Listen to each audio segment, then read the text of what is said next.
Peyton's at almost 74% completion. I think he's crossed 200 total yards of offense in each of these first 3 games. Where is he in your mind in terms of comfort level within the offense at that position right now? Well, I think he's very comfortable because of his confidence, and also, too, his preparation. His preparation has allowed him to become a very confident player right now. And he knows our offense very well. I think Nick Sheridan does a great job with him, and also with Mike Penix and the rest of them, preparing them every week for new looks that we see. And so I think he's got great confidence right now because of the way he prepares.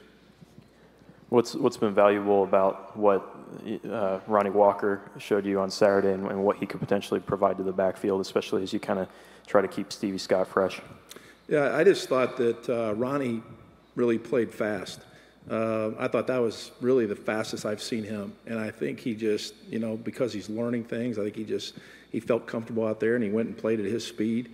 And so we all loved what he did. Mike, what's the defensive? Michigan State's defense has given up a lot of passing yards, but hardly any rushing yards. Talk a little bit about that and their strengths and what you see there. Well, I think overall, Coach D'Antonio has been there a long time, and his defense is to stop the run. He knows the importance of that. So they always have, if you've got a one back and a tight end in the picture, then they're always going to have basically 6.5 guys around the box.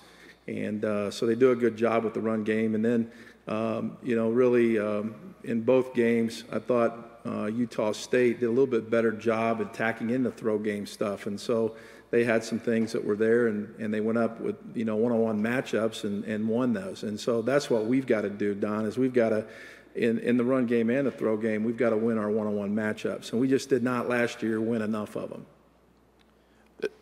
Sort of speaking to that last year, I mean, obviously you guys sort of drove but kind of stalled in the red zone.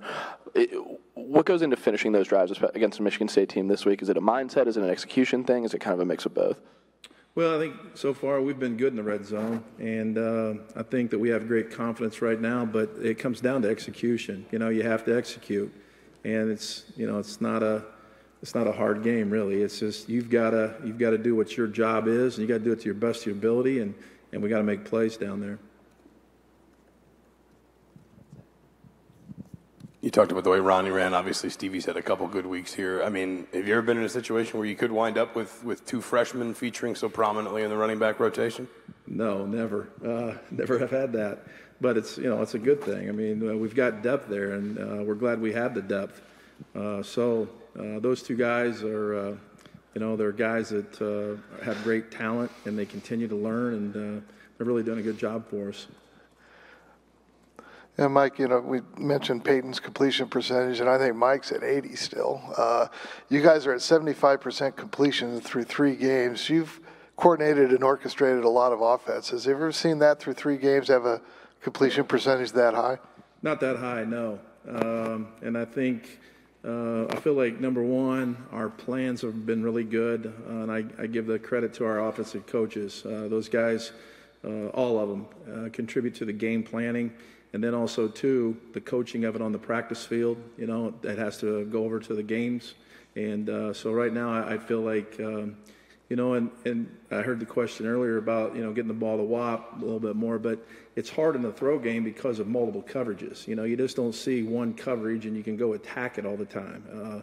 We see very multiple coverages. And, right now we're doing a good job of Peyton understanding the coverages and attacking the coverages, and that's and our receivers are doing a good job of getting open. It seemed like no matter who was running the ball Saturday, there were some open running lanes. I guess just how did the offensive line grade out, and how much of a jump have you seen maybe from week 1 with them? Yeah, I thought the offensive line played very well. And I was concerned going into the game because of all the different things that they did on defense, all the blitzing and all the front movement that they did. And a lot of those were again, every game, I say it all the time, but every game's got a different theme to it, And against that defense, what really came down to is our centers and guards did a great job handling the nose guard. And then on the backside, our tackles and tight ends did a great job with cutoff blocks. And a lot of those plays were coming back, winding back off the cutoff block of the offensive tackle and the tight ends. And so I thought that those guys just did a really good job of executing the blocking. And And the backs did a great job of basically staying with the wall on the backside of it. Anything else? Thank you.